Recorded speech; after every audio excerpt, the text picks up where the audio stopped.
പ്രിയപ്പെട്ടവരെ, മുട്ടട ഇടവക വിശുദ്ധ കുരിശിൻ്റെ പുകഴ്ചയുടെ തിരുനാൾ ആഘോഷിക്കുന്ന തിരക്കിലാണ്.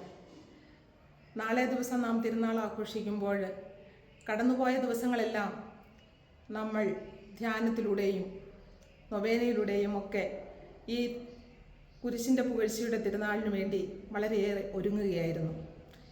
അതിലൂടെ നാം കുരിശിൻ്റെ മാഹാത്മ്യത്തെക്കുറിച്ചും വണക്കത്തെക്കുറിച്ചും ധാരാളം കേട്ട് കഴിഞ്ഞു. പ്രിയപ്പെട്ടവരെ, ഈ വിശുദ്ധ കുരിശ് നമുക്ക് രക്ഷയേകുന്ന കുരിശായി മാറുന്നത് ഈശോ കുരിശിൽ നമുക്ക് വേണ്ടി മരിച്ചതുകൊണ്ട് മാത്രമാണ്.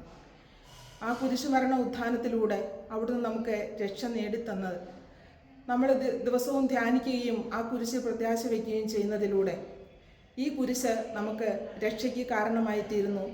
ത്യാഗത്തിൻ്റെ ചിഹ്നമായ ആ കുരിശ്, സ്നേഹത്തിൻ്റെ അടയാളമായ കുരിശ് നമുക്ക് കൃപയുടെ അടയാളമായി മാറുന്നു.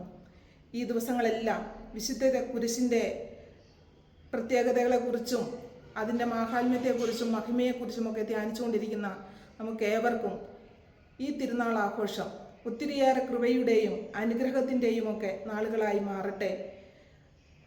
നമ്മുടെ കുരിശ് നമുക്ക് പരാജയത്തിൽ വിജയവും, രോഗത്തിൽ സൗഖ്യവും, അനർത്ഥങ്ങളിൽ നമുക്ക് പ്രത്യാശയും പകരുന്ന സ്നേഹത്തിൻ്റെ അടയാളമായി മാറുവാൻ പ്രത്യാശിച്ചുകൊണ്ട് നിങ്ങൾക്ക് ഏവർക്കും വിശുദ്ധ കുരിശിൻ്റെ പുകഴ്ചയുടെ തിരുനാളിൻ്റെ ആശംസകൾ നേരുന്നു.